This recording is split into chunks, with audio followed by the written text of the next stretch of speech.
ನೀವು ಯಾರಿಗೂ ಕೆಡಕ್ ಬಯಸದೇ ಇದ್ದರೂ ಕೆಲವು ವಿಚಿತ್ರವಾದ ಶತ್ರುಗಳು ಹುಟ್ಕೊಂಡ್ಬಿಡ್ತಾರೆ. ಇದು ನೀವು ಬೆಳೀತಾ ಇದ್ದೀರಾ ಅನ್ನೋದ್ರ ಸಂಕೇತ.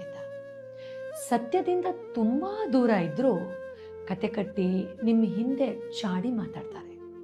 ಇದು ನೀವು ವಿಶೇಷ ಅನ್ನೋದರ ಸಂಕೇತ. ಇನ್ನು ನಿಮ್ಮನ್ನೇ ಕಾಪಿ ಮಾಡಿ ನಿಮಗೆ ಕಾಂಪಿಟೇಷನ್ ಆಗಿ ತೊಂದರೆ ಕೊಡ್ತಾರೆ. ಇದು ನೀವು ವಿಭಿನ್ನ ಅನ್ನೋದರ ಸಂಕೇತ. ಇನ್ನು ನೀವು ಬೆಳೆದಷ್ಟು ನಿಮ್ಮನ್ನು ಕೆಳಗಿಳಿಬೇಕು ಅಂತ ಕೆಲವರು ಪ್ರಯತ್ನಿಸ್ತಾರೆ.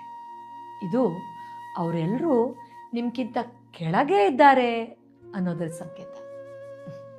ನಾನು ಏನೂ ತಪ್ಪು ಮಾಡದೇ ಇದ್ದರೂ ಇವರೆಲ್ಲ ಯಾಕಪ್ಪ ನನಗೆ ತೊಂದರೆ ಕೊಡ್ತಾ ಇದ್ದಾರೆ ಅಂತ ಚಿಂತೆ ಮಾಡೋದ್ರ ಬದಲು ನಾನು ತುಂಬ ಜನಕ್ಕಿಂತ ವಿಭಿನ್ನ, ವಿಶೇಷ ಮತ್ತು ಪ್ರಗತಿ ಹೊಂದ್ತಾ ಇದ್ದೀನಿ ಅಂತ ಅರ್ಥ ಮಾಡಿಕೊಂಡು ನಿಮ್ಮ ಯಶಸ್ಸನ್ನು ಸಂಭ್ರಮಿಸಿ.